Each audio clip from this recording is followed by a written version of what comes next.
वनभोज कार्यक्रम लाखुरी भन्ज्याङ ललितपुर पौष 19 2082 म्यारिट एकाडेमी। ल खाना खाना कस्तो भइरहेछ? एकदम प्लेटै खाली हुन लागिसक्यो। हो र साह्रै मिठो। बबाल छ है। शुभ नाम भन्नुहोस् तपाईँको? दीपक श्रेष्ठ। ए घर चाहिँ? घर यही हो। ठिक छ नि होइन? दाजुभाइ क्याटरिङ अब सम्झिनुहुन्छ? एकदम सम्झिन्छ। ल थ्याङ्क यू सो मच। ल यसो गरौँ न त।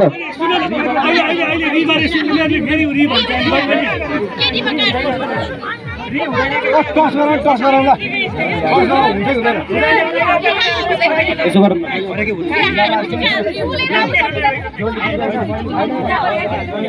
बेस्ट अफ 3 गरिदिउँ न त। बेस्ट अफ 3 गरिदिउँ न। ल सुन्नु सुन साथीहरू ल के हो हाम्रो त ल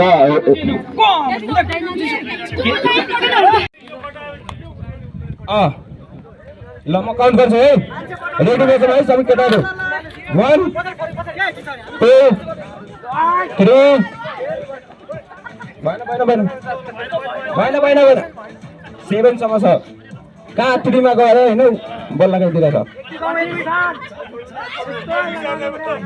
1 2 हजुर भर्खरै मात्र तपाईँहरूले देख्नुभयो यो दृश्य चाहिँ दोरी तानेर जित्ने गेम खेलाइराख्नु भएको विशेष दृश्य तपाईँहरू माझमा कैद गरेर हामीले देखाइरहेका छौँ भनेदेखि यहाँ विभिन्न प्रकारको भिडियोहरू हामीले राखेका छौँ। सुरुदेखि अन्तिमसम्म हेरेर आफ्नो प्रतिक्रिया दिनुहोला, सब्सक्राइब गर्नुहोला। दाजुभाइ क्याटरिङ च्यानललाई तपाईँहरूको साथ सपोर्ट पक्कै पनि चाहिन्छ। र विशेष गरी यो वनभोज कार्यक्रम चाहिँ लाकुरी भन्ज्याङ ललितपुर लाकुरी भन्ज्याङमा भएको दृश्य हो। जुन दृश्य तपाईँहरूले हेर्दै हुनुहुन्छ यो वनभोज कार्यक्रम आयोजकको रूपमा चाहिँ म्यारिट एकाडेमीले गर्नुभएको थियो।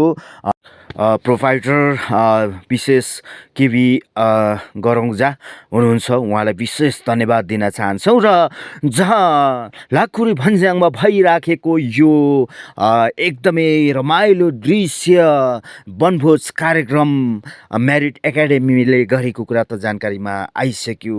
र जुन ठाउँमा मिठो मिठो परिकार खुवाउनका लागि चाहिँ दाजुभाइ क्याटरिङ उपस्थित भएको विशेष जानकारी गराउन चाहन्छु।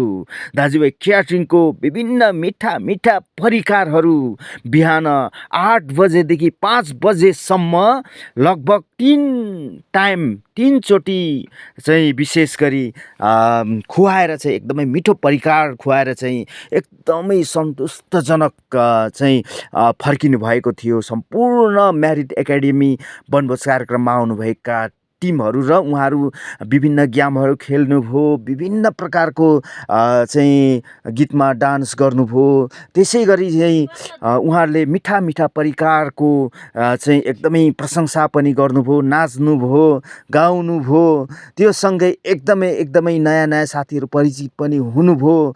र सँगै विशेष गरी उहाँहरू चाहिँ म्यारिट एकाडेमीले यो जति पनि आउनुभएको चाहिँ स्टुडेन्टहरू हुनुहुन्छ उहाँहरू चाहिँ विशेष गरी कोरियन भाषा, जापानिज भाषा पढेर चाहिँ विदेश जानका लागि, जापान जानका लागि, कोरिया जानका लागि उहाँहरू चाहिँ तम तयारी र मेहनत गर्नुभएको विशेष जानकारीमा आएको थियो। र विशेष गरी धेरै जसो जेन्जी चाहिँ उमेरको व्यक्तिहरू मैले चाहिँ देखेँ। सो जुन वनभोज कार्यक्रममा एकदमै बृहत खालको चाहिँ डिजे साउन्ड सिस्टमको पनि व्यवस्था थियो, जहाँ एकदमै बब्बाल डिजे गीतहरू पनि बजिराखेको थियो। बब्बाल ट्र्याक सङहरू पनि गाइराखिएको थियो। बब्बाल एकदमै गेमहरू पनि त्यस्तै राम्रा गेमहरू पनि खेलाइराखिएको थियो।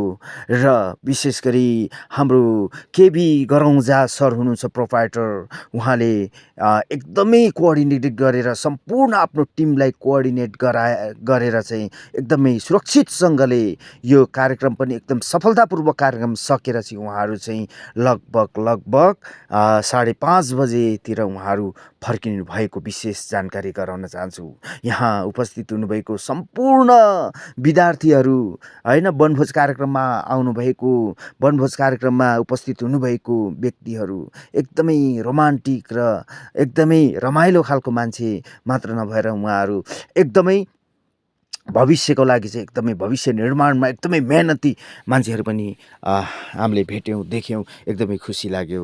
धन्यवाद भिडियो हेर्नुभएकोमा।